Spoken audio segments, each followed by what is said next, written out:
Hi, this is Donna.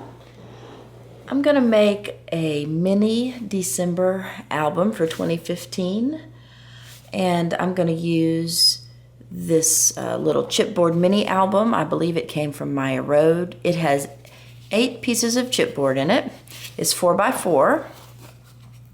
I've got some rings here that I found that I can use to put it together when I'm done. And I was inspired to do this by my friend Rachel Kleinman, who's at rwcrafts.com, and I will put a link to her website and her YouTube channel on this video.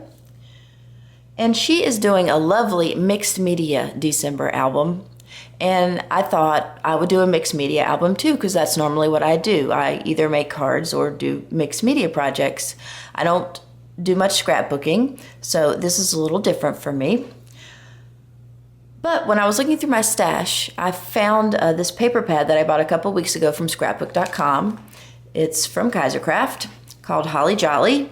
It's a 6.5-inch paper pad, and I really like the images in it and the papers, and I really like Kaisercraft paper pads. So I thought it would be easier if I just used this paper pad along with some die cuts that I bought with it. They're called collectibles, and they're also Holly Jolly, so they match. And so they're just various sizes of different die cuts that will go with the papers to make my life a lot easier. So I wanted to show you this paper. It has lots of different designs. And one thing I like about Kaisercraft, I've bought a few of their paper pads before, is that in the back, they have little die cuts that you can just punch out.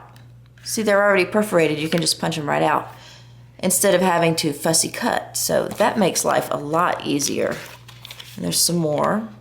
And I do like this paper pad also because it has some pages that have a little shiny kind of sheen on them. Let me see if I can show you. You might be able to see it on some of the trees. Like the background is matte, but some of the trees have that shiny gloss on them. And this paper, you'll probably be able to see it. This solid red, it looks like solid red, but it has little red shiny dots on it.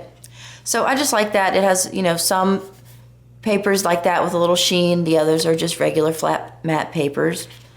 And it has a good variety. So I thought this would be a good paper pad to make my mini album from. Last night I was looking to see how I might get this thing started. And I picked out a few pieces from that collectibles pack. And I thought I might do something like this. Put this little piece that says most wonderful time of the year, because it is, right? So then I also got this tree and then this tree. And I was thinking something like that to start the album. So what I was gonna do now is stop the video and go cut out all the paper for the album that I'm gonna need, cut it down to size. This is a 4x4 album. And adhere it to the chipboard with my DecoArt decoupage. And then when that's all done, I'll come back and give you a look at the final product before I actually put any pictures in it. Hi, I wanted to pop back in just for a minute. I had a slight change of plans in what my original idea was. I was just gonna cut out all the paper 4x4 so it fit perfectly over each panel of the chipboard.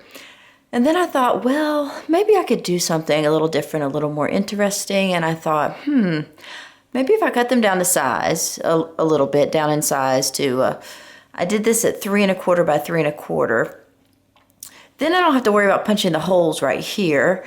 And it gives me a nice border around the little scenes that I create, which I really like to put borders around things. So I'm gonna try it. I've pulled out some black gesso that I have from the Dina Wakely Media line. She has a black gesso. Notice I poured it in here and it's very thick. It hasn't moved since I poured it in there. So I know it's only gonna take one coat. And when I put the gesso on the pages, I don't have to cover the whole page because all this area is gonna be taken up with paper. So when I put the gesso on, I'm just gonna see if I can get some here, the edges, so that I don't waste the gesso and I don't spend more time than I need to spend doing this.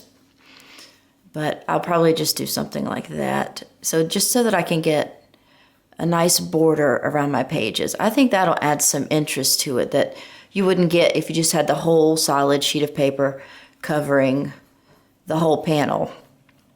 So I'm gonna paint all my 8 pages front and back with some gesso now, and then go cut the paper and start putting the paper on, and I'll be back. I'm back. I got all the pages gessoed. As you can see, I've cut all the paper and put all the papers inside and put the little album together now. On the front, I added a few more items that I got from that collection pack and from the paper pad. And I decorated the inside. Front cover, memories start here. And I also did the Hello December and the little Noel with the arrow. And I'm pretty sure I know what picture is going to go there, so I think it'll have plenty of room. For the rest of these, I just put the same papers across from each other. Of course, you can do it any way you like. If you prefer different papers on every page, that's fine. However you like it, it's your book. And then on the back, I'm pretty sure I know what my last picture is going to be, so it's probably going to be after Santa comes, so I thought I was safe putting the Santa was here there. And then I like this one that said "'Tis the season to be jolly" on the back cover. And then the very back cover is there. So that was it. It was pretty easy. I hope that this video gave you some ideas. It's my first video, so I'm just learning now, but I hope you got something out of it. And I will come back with a follow-up to this at the end of December and let you see what the final product looks like. And thanks for joining me today.